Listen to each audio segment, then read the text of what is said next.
This isn't just a story about greed, it's a story about how 4.8 billion naira meant for water projects in rural regions in southern part of Africa's giants became blood money, and how love was weaponized to bury the truth. The sun scorched down on Samawa village, its cracked earth a canvas of neglect.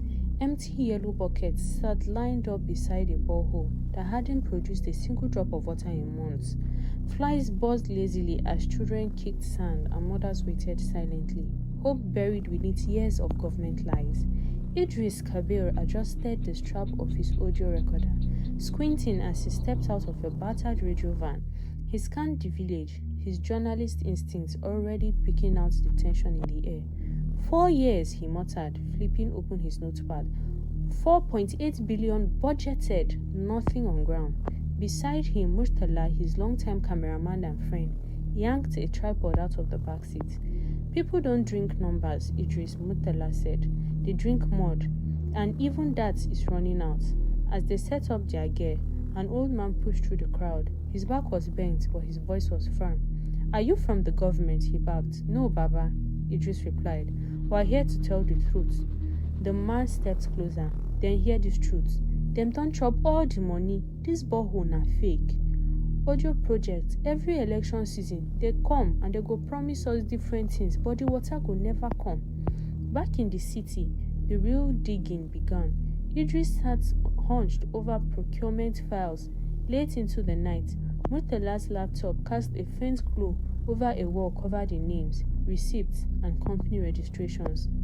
One name kept repeating, Nasiru Concepts Limited, 16 payments, 300 million naira per transaction, but the company address led them to a tiny shack in a nearby town, occupied by a confused panel beater named Sunday.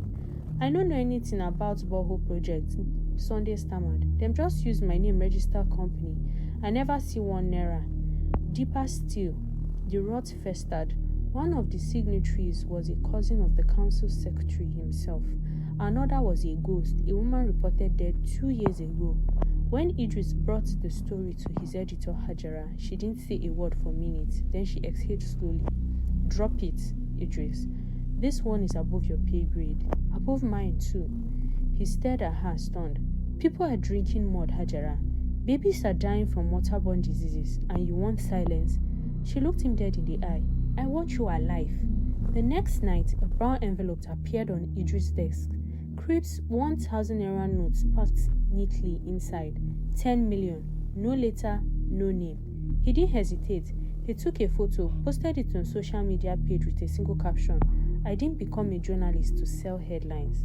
The platform suspended his account within 2 hours.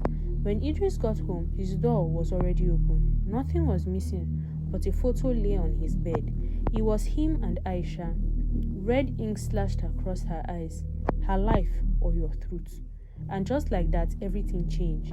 Idris drove Aisha to a cousin's house 2 towns away. He told her it was for her safety.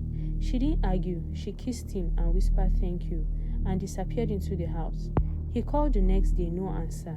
Then the next, still nothing. He thought maybe she was angry, maybe she was scared, until he saw her face on national TV, standing beside the council secretary smiling, wearing a press badge. Aisha Sule, special media advisor. His blood ran cold. His phone rang, her number. He picked up. Her voice was like ice. You were brave, Idris, but you weren't smart. Then she hung up. He screamed. She had been the inside job from the start.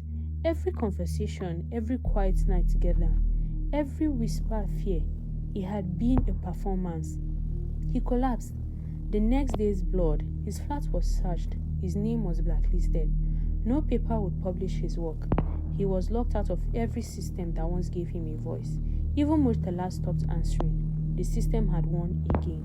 Until the package arrived. No name, no label. Inside, just a flash drive and a voice note. A teenager's voice. My brother died from cholera last month. I hacked the LGA server. You need to hear what they are planning next. Idris played the files. Clear audio of the council secretary laughing. If this reporter comes back again, we'll plant coke on him. let him rot, and Aisha's voice, we should have just let him drown in that village. He was too stubborn. Idris didn't go back to the newsroom. He disappeared. But he sent the files to every independent journalist he could still reach. He wrote the full report anonymously. No name, no photo, just facts. It spread like wildfire. The government denied it. Aisha called it fabricated. The council secretary claimed it was AI, but the receipts were real. Payments, ghost companies, the threats, the deaths of Baba Sani's granddaughter from contaminated water made the cover of international news. Then came the arrest, then came the silence, until one day a news report dropped.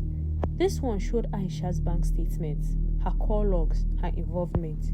She resigned within 24 hours. No one knew who dropped the files, but the signature was clear. Truth doesn't die, it just hides until someone angry enough finds it. And at the bottom, IDK.